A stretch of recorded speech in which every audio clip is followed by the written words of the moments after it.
et la polaire aujourd'hui. J'espère que ça vous plaît.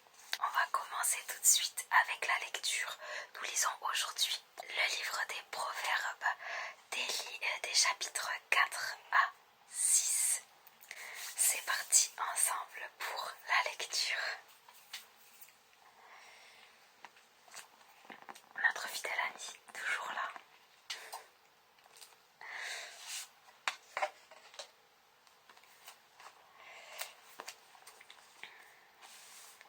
Acquérir et garder la sagesse. 4. Écoutez, fils, les avertissements d'un père. Soyez attentifs et vous apprendrez à être intelligent. Je vous transmets des connaissances sûres. Ne rejetez pas ce que je vous enseigne. Moi aussi, j'ai eu un père pour m'éduquer. J'ai été tendrement aimé par ma mère. Mon père m'enseignait ainsi. Retiens bien mes paroles. Observe les règles que je te donne et tu vivras. Acquiers la sagesse et l'intelligence et ne les oublie plus. Ne néglige aucune parole de ma bouche. Ne délaisse pas la sagesse. Elle t'aidera. Aime-la. Elle veillera sur toi. Pour devenir un sage, commence par acquérir la sagesse. Donne tout ce que tu possèdes pour acquérir l'intelligence. Serre la sagesse contre toi. Elle te rendra grand et noble si tu l'enlaces. Elle sera pour toi comme une parure gracieuse, comme une couronne magnifique. Évitez la conduite des méchants. Écoute-moi, mon fils, reçois favorablement ce que je t'enseigne et tu jouiras d'une longue vie. Je t'apprends comment pratiquer la sagesse, je t'indique comment te conduire avec droiture. Ainsi, tu pourras avancer sans encombre dans la vie et prendre ton élan sans risquer de chute. Ne renie jamais l'éducation que tu as reçue, c'est la base de ta vie. Reste-y attaché, n'imite pas la conduite des méchants, ne suis pas la route des malfaiteurs, laisse-la de côté, ne t'y engage pas, évite-la et va plus loin. En effet, ces gens-là refusent de s'endormir avant d'avoir mal agi. Le sommeil les fuit lorsqu'ils n'ont pas causé de tort, car ils se rassasient du mal et s'enivrent de violence. La conduite des justes ressemble à la lumière de l'aurore, dont l'éclat augmente jusqu'à ce qu'il fasse plein jour. Mais la conduite des méchants ressemble à la nuit noire. Ils ne peuvent pas voir les obstacles du chemin. Avoir une conduite ferme. Mon fils, sois attentif à mes paroles, prête l'oreille à mes conseils, ne me laisse pas tomber dans l'oubli, mais garde-les au plus profond de ton cœur. Ils apportent la vie et la santé à tous ceux qui les acceptent. Avant tout, prends garde à ce que tu penses au fond de toi-même, car ta vie en dépend. Ne laisse pas ta langue être fausse. Si tes lèvres prononcent les paroles trompeuses, que tes yeux fixent les gens bien en face. Regarde droit devant toi avec franchise. Réfléchis au chemin que tu vas prendre. Engage tes pas dans une direction sûre. Ne t'en écarte ni à droite ni à gauche. Tiens-toi éloigné du mal. Mise en garde contre la femme infidèle. 5. Mon fils, prête une oreille attentive à mes paroles, pleine de sagesse et d'intelligence. Alors tu profiteras de mes conseils et tu parleras en connaissance de cause. Les sollicitations de la femme d'autrui sont sucrées comme le miel, onctueuses comme l'huile.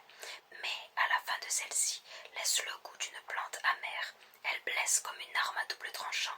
Sa conduite entraîne à la mort. Ses pas mènent tout droit au tombeau. Elle ne suit pas la route de la vie. Elle se trompe de chemin sans le savoir. Mon fils, écoute-moi donc. Ne rejette pas mes conseils. Tiens-toi éloigné d'une femme de ce genre et n'approche même pas du seuil de sa maison. Ne te mets pas à la merci d'un autre homme. Évite qu'un mari sans pitié ne ruine ta vie. Sinon, des étrangers seront nourris par tes efforts. Ton travail profitera à d'autres qu'à toi.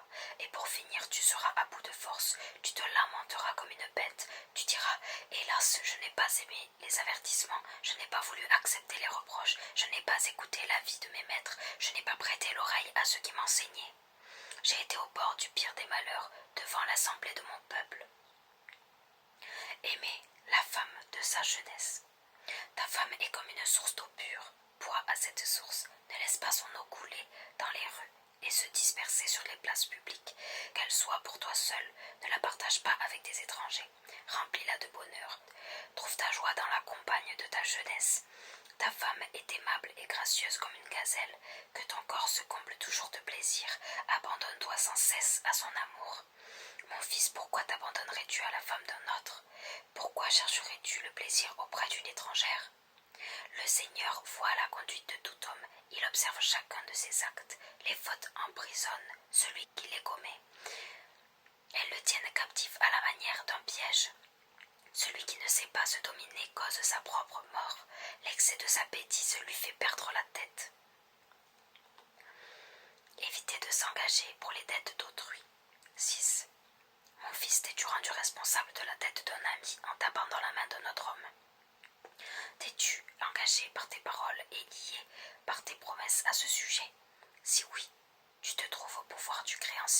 et il faut t'en libérer.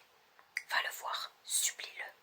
Insiste pour te dégager, ne t'accorde aucun repos et ne ferme pas l'œil avant d'y être parvenu. Rends-toi libre, imite la gazelle et l'oiseau qui réussissent à s'échapper du piège où ils ont été pris. Évitez d'être paresseux. Toi qui es paresseux, va voir la fourmi, observe son comportement et tire-en une leçon de sagesse. La fourmi n'a ni surveillant, ni contremaître, ni patron. Pourtant, elle amasse de la nourriture pendant l'été. Au temps de la récolte, elle fait des provisions. Et toi, paresseux, combien de temps resteras-tu couché? Quand cesseras-tu de dormir? Tu veux prendre un peu de sommeil et t'assoupir un petit moment, tu restes un peu étendu en te croisant les bras. Pendant ce temps, la pauvreté te surprendra comme un rôdeur et la misère comme un pillard. Portrait de l'homme fourbe. Celui qui répand les paroles fausses est un vaurien, un homme immoral. Il cligne de l'œil pour tromper les autres, il fait des appels du pied, des signes de la main. Il n'a de goût que pour le mal, il prépare sans cesse de mauvaises actions, il provoque les querelles. C'est pourquoi il sera ruiné d'un coup, abattu, en un instant, de manière irrémédiable. Ce que le Seigneur déteste. Il y a 6 choses que le Seigneur déteste et ne supporte absolument pas. Le regard orgueilleux, la bouche qui trompe, les mains qui font couler le sang innocent, l'esprit qui projette l'injustice, les pieds qui courent vers le mal, le faux témoin qui débite des mensonges. Mais il y en a aussi une 7e, l'homme qui sème la discorde entre frères. Mise en garde contre l'adultère. Mon fils, tient compte des recommandations de ton père, ne rejette pas l'enseignement de ta mère. Fixe-les pour toujours dans ton esprit, garde-les comme une parure autour de ton cou. Ils te guideront dans tes allées et venues, ils te protégeront dans ton sommeil et dès ton réveil te porteront conseil. Car les recommandations sont comme une lampe, l'enseignement est comme une lumière, les réprimandes et les avertissements nous maintiennent sur le chemin de la vie. Ils te mettront en garde contre la femme qui se conduit mal, contre les paroles doucereuses de l'étrangère. Ne désire pas une telle femme à cause de sa beauté, ne te laisse pas séduire par son regard ensorcelant. En effet, pour une prostituée, on renonce à un peu de pain, mais pour une femme mariée, on risque sa vie entière. Peut-on porter du feu dans une poche sans que tout le vêtement s'enflamme? Peut-on marcher sur les braises sans se brûler les pieds? Il en va de même pour celui qui s'approche de la femme de son prochain. Celui qui la touche ne restera pas impuni. Alors on ne méprise pas un voleur quand il a dérobé pour calmer la faim de son estomac. Mais une fois découvert, il doit rendre bien plus que ce qu'il a pris. Il perd tout ce qu'il possède. L'homme qui rend une femme adultère a la tête vide. En agissant ainsi, il cause sa propre perte. Il récoltera des coups, il sera déshonoré. Sa honte ne le quittera plus, car la jalousie rendra le mari furieux, et le jour venu, celui-ci se vengera sans pitié. Il n'acceptera aucune indemnité, il ne fléchira pas, même si on le couvre de cadeaux. Voilà pour cette partie de lecture. J'aime beaucoup. J'avais déjà annoncé sur le début des proverbes que c'était des textes à méditer, à relire, parce que je pense qu'il est important de s'imprégner de chacune de ces paroles. Comment il encourage au niveau de la tête à se battre pour être libre financièrement. J'aime vraiment beaucoup ce passage. Ça m'a touchée.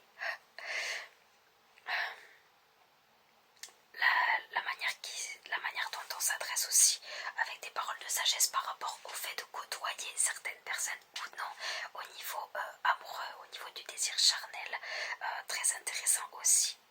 J'aime moins le fait que c'est admis qu'un homme ait autant de désirs charnels, parce que voilà, je vois qu'il y a une idée de morale.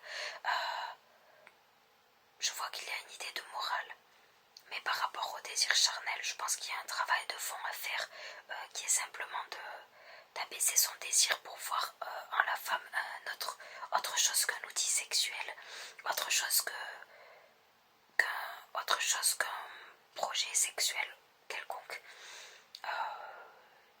Après avoir lu le Cantique des Cantiques, je suis assez surprise par ça dans ce texte-là, mais après ce sont vraiment des conseils pratiques. Et je pense que ça peut être des conseils d'homme à homme, comme ça peut l'être de conseils de femme à femme, d'être dans le respect des personnes qui sont déjà en couple, d'être dans le respect aussi des personnes qu'on va côtoyer, parce qu'il parle clairement des prostituées à un endroit, et donc il annonce que éventuellement ça pourrait être moins grave. Moi je trouve que c'est tout aussi grave, mais voilà.